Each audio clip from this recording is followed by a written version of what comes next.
Introduction video by Kimber Weedle. A little bit about me. I was raised in Great Bend, Kansas.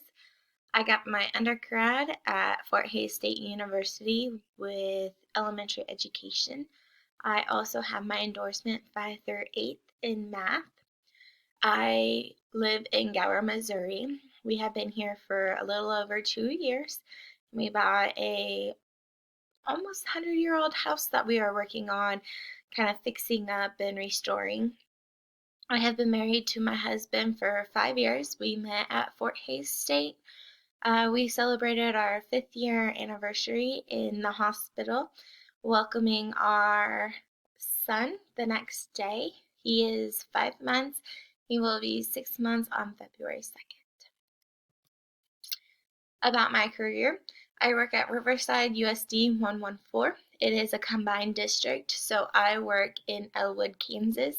Elwood, Kansas has 3 through 8 there, and the rest are in Wathena.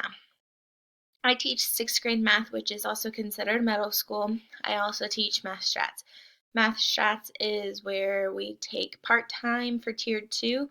They come in during some of their electives and try to catch up a little bit. And then tier 3 is a full hour of working on things that they need to work on and catching them up. They're usually smaller classes with trying to be able to catch them up. I used to coach for 4 years. I did 8th grade basketball my last year, which would have been last year. We were undefeated, and I coached 2 years of 7th grade volleyball and 2 years of 8th grade volleyball. I decided to stop coaching when I found out I was pregnant. I am on the student improvement team for the school to help kids who might need tested or a 504. I have been teaching for 6 years now. I became a teacher to help students who are struggling, just like I did. I want to be able to advocate for those students and find ways to get them help. My short-term goal is to get a teaching job in the Missouri schools near Gower. Right now I have a 30-minute drive, and I would like to be closer to where I live. My long-term goal is to become a elementary principal. Data information usage. Riverside. So we use FastBridge for reading and for math. These allow us to know what tiers the students are in. Tiers 2s, like I said, have math strats for half an hour.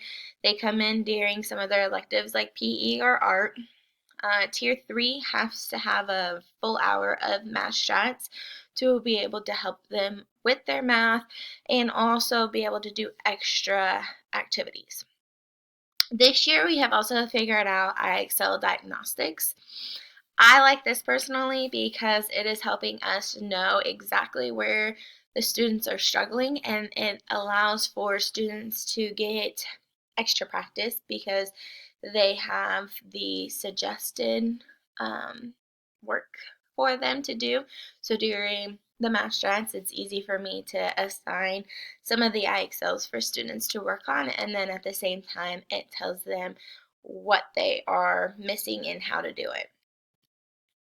My class, the way I use data information in my math class, I help them with seating charts. Sometimes I set them with the same area of score, or sometimes I take a high, medium, and low and put them together.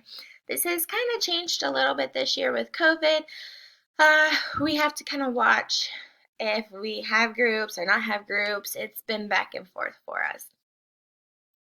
For my instruction, I know what classes have my low students in and are going to need a little extra explanation and be able to prepare for more time of instruction.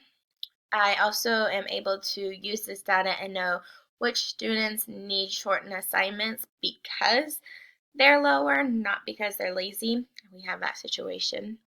Ways to know to use data information in my classroom is, also in my strats class, is I have to know where they're sitting at to be able to find their struggling points.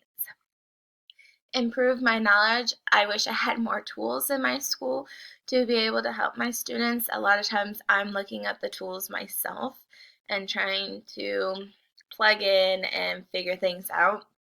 I wish I understood FastBridge just a little bit more, and I wish I would have had IXL diagnostics a lot more.